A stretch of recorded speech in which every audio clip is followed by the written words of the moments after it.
할렐루야. 말씀과 찬양 묵상 말찬묵 제일 첫 번째 시간입니다. 오늘은 그 본문의 말씀은 스바냐 제3장 17절의 말씀입니다. 스바냐 제3장 17절의 말씀을 봉독하시죠. 너의 하나님 여호와가 너희 가운데 계시니 그는 구원을 베푸실 전능자이시라. 그가 너로 말미암아 기쁨을 이기지 못하시며 너를 잠잠히 사랑하시며 너로 말미암아 즐거이 부르며 기뻐하시리라 하리라. 아멘. 자, 찬양 너의 하나님 여호와가, 이 찬양을 하나님께 먼저 드리겠습니다.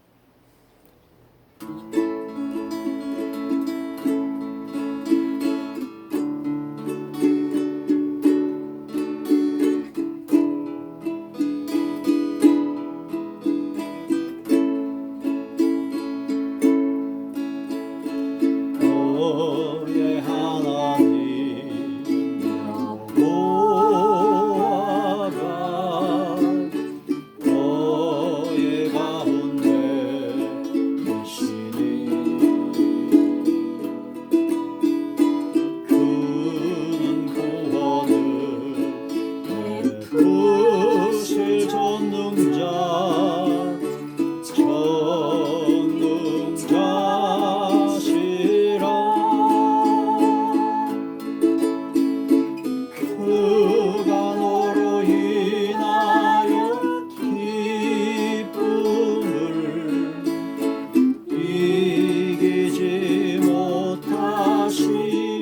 가운데 계시니 그는 구원을 베푸실 전능자시라.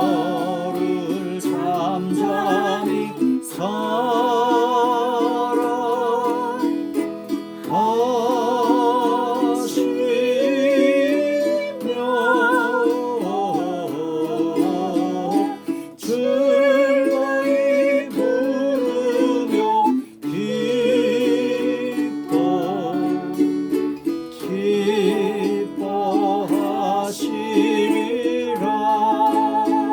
즐거이 부르며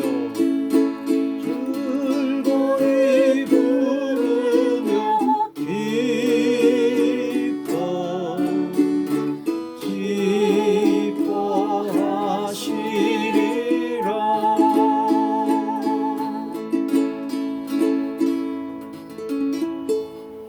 기도드리겠습니다. 전능하신 하나님 감사함을 드립니다. 오늘도 말씀과 찬양을 통해서 묵상하기를 원합니다.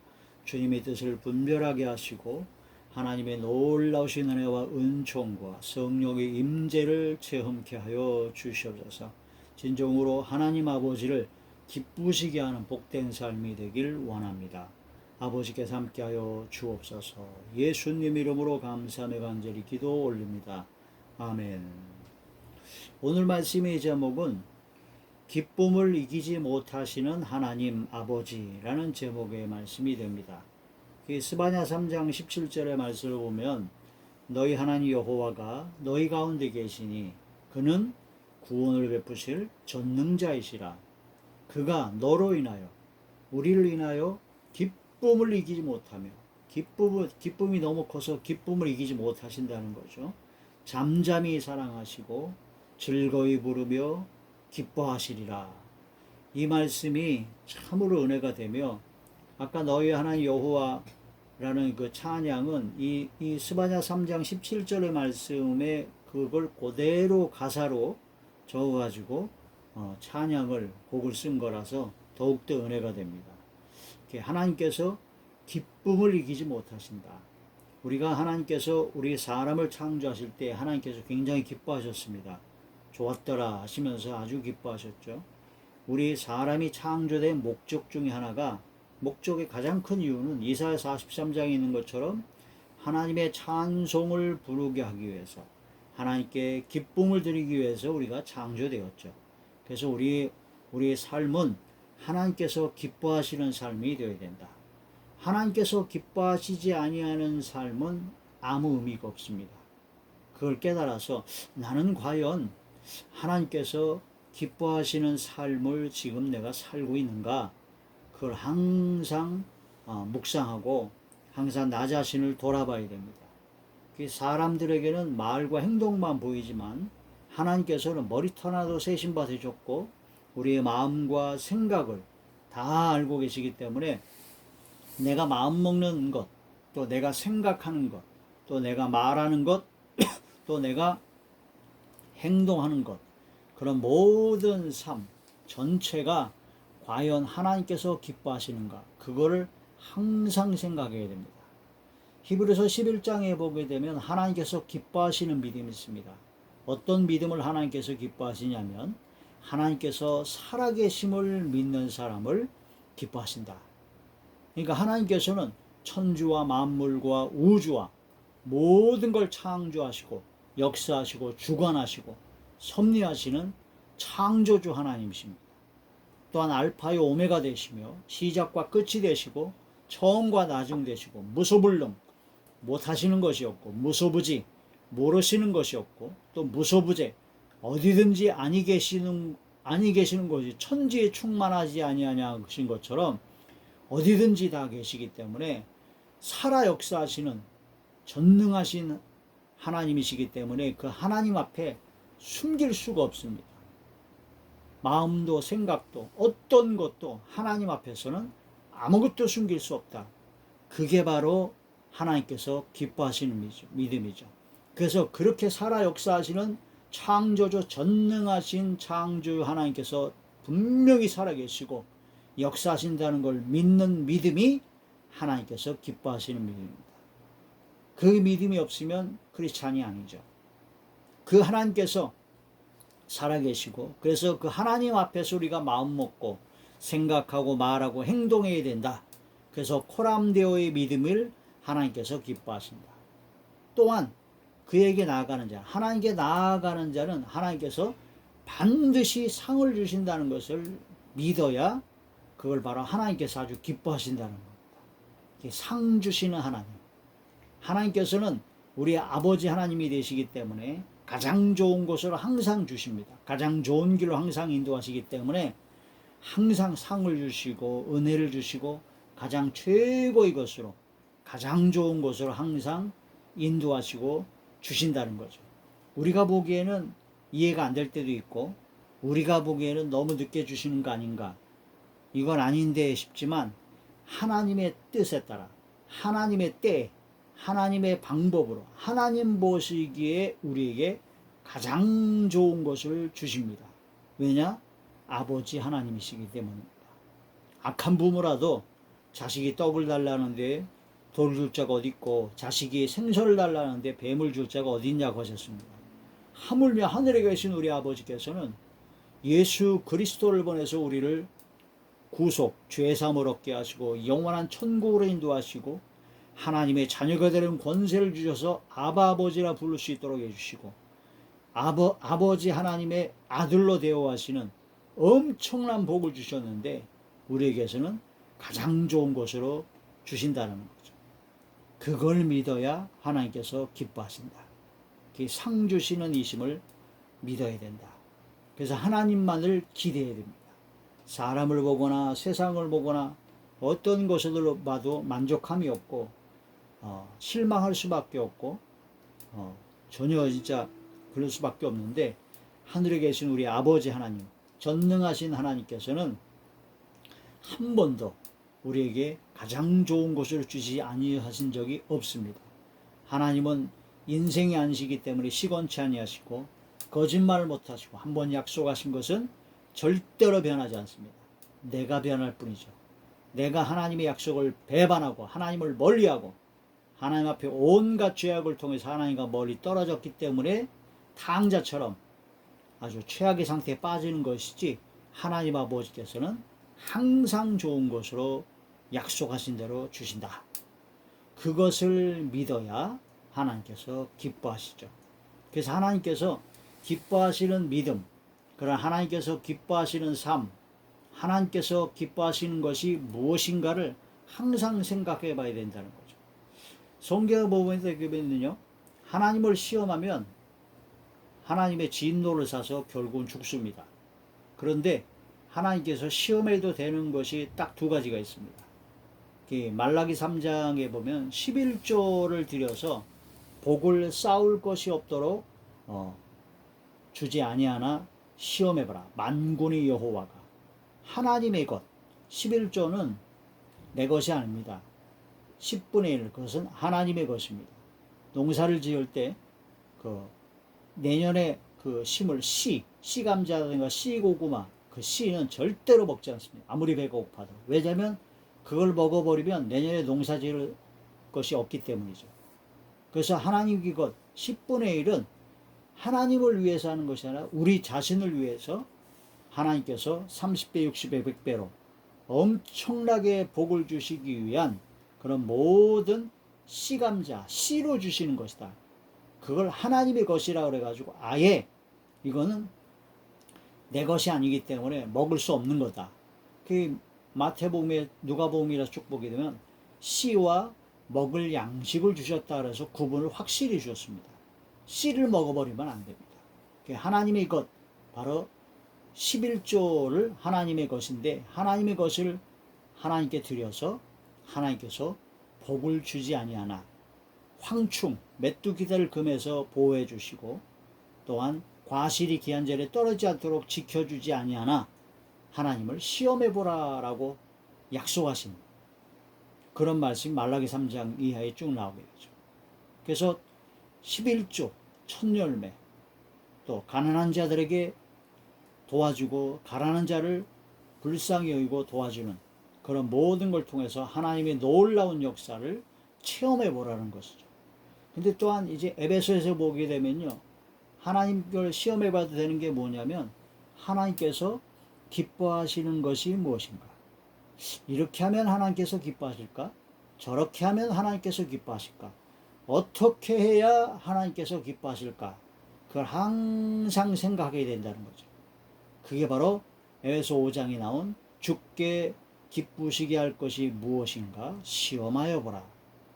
그래서 우리는 우리의 삶은 항상 매일매일의 삶에서 하나님께서 기뻐하시는 것이 무엇인가를 항상 생각하는, 그래서 가장 하나님께서 너무너무 기뻐하셔가지고 기쁨을 이기지 못하신다.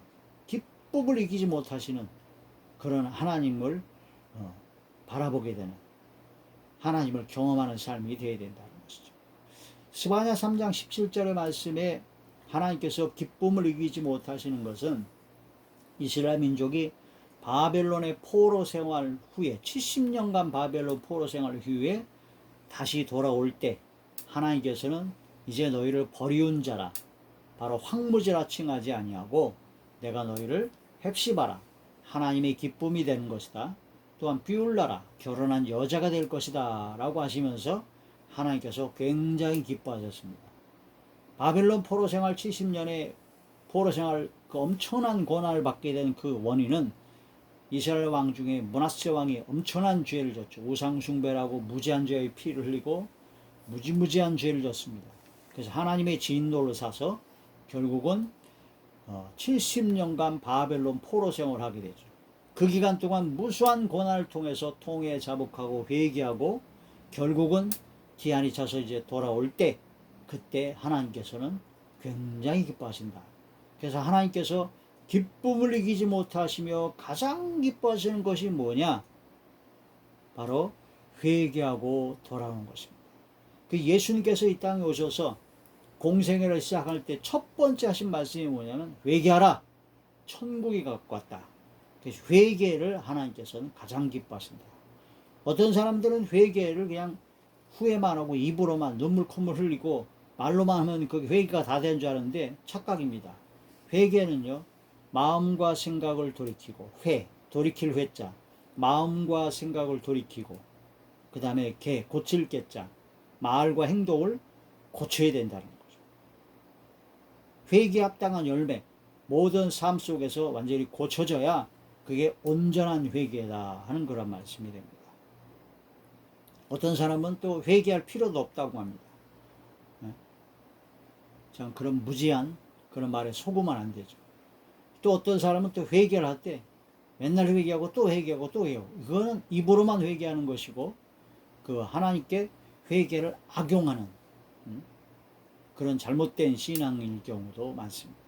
회개할 때 하나님께서는 기쁨을 이기지 못하시고 너무너무나 기뻐하신다. 우리가 하나님의 말씀을 통해서 기쁨을 이기지 못하여 하나님께서 잠잠히 사랑하시고 즐거이 부르며 기뻐하시는 스바냐 3장 17절의 말씀처럼 하나님께 가장 큰 기쁨을 드리는 우리 모두가 되시길 주의 이름으로 축원합니다. 너희 하나님 여호와가 이 찬양을 한 번 더 부르시면서 그 말씀에 찬양에 묵상하시길 바랍니다.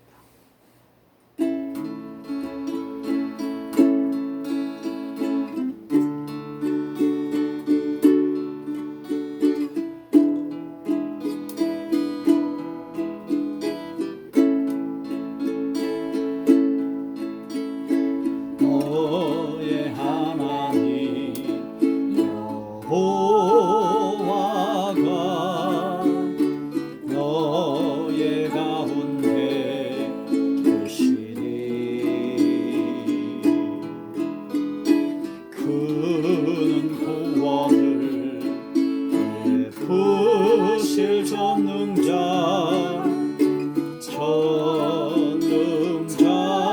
전능자시라 그가 너로 인하여 기쁨을 이기지 못하시며 너를 잠잠히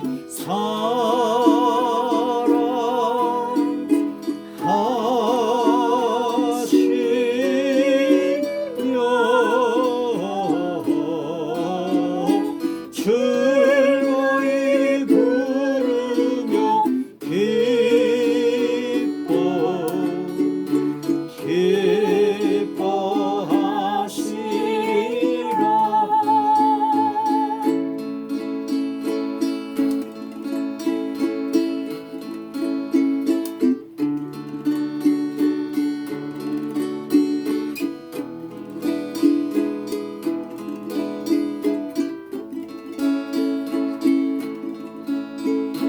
너의 하나님 여호와가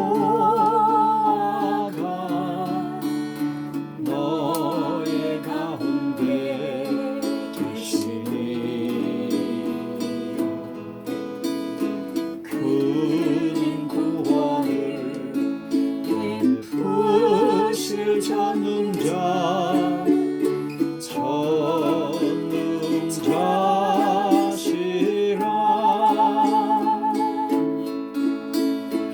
그가 너로 인하여 기쁨을 이기지 못하시며 너를 잠잠히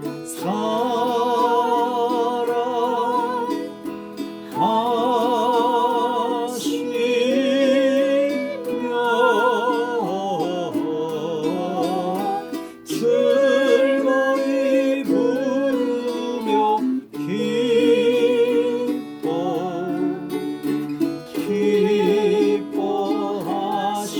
기뻐하시리라 즐거이 부르며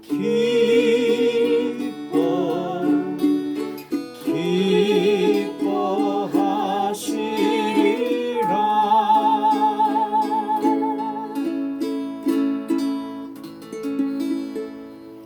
하나님께서 기쁨을 이기지 못하여 하시는 잠잠히 사랑하시고 즐거이 부르며 기뻐하시는 저와 이 동영상을 보고 듣는 모든 분들에게 이루어지기를 주의 이름으로 예수의 이름으로 축원합니다. 아멘.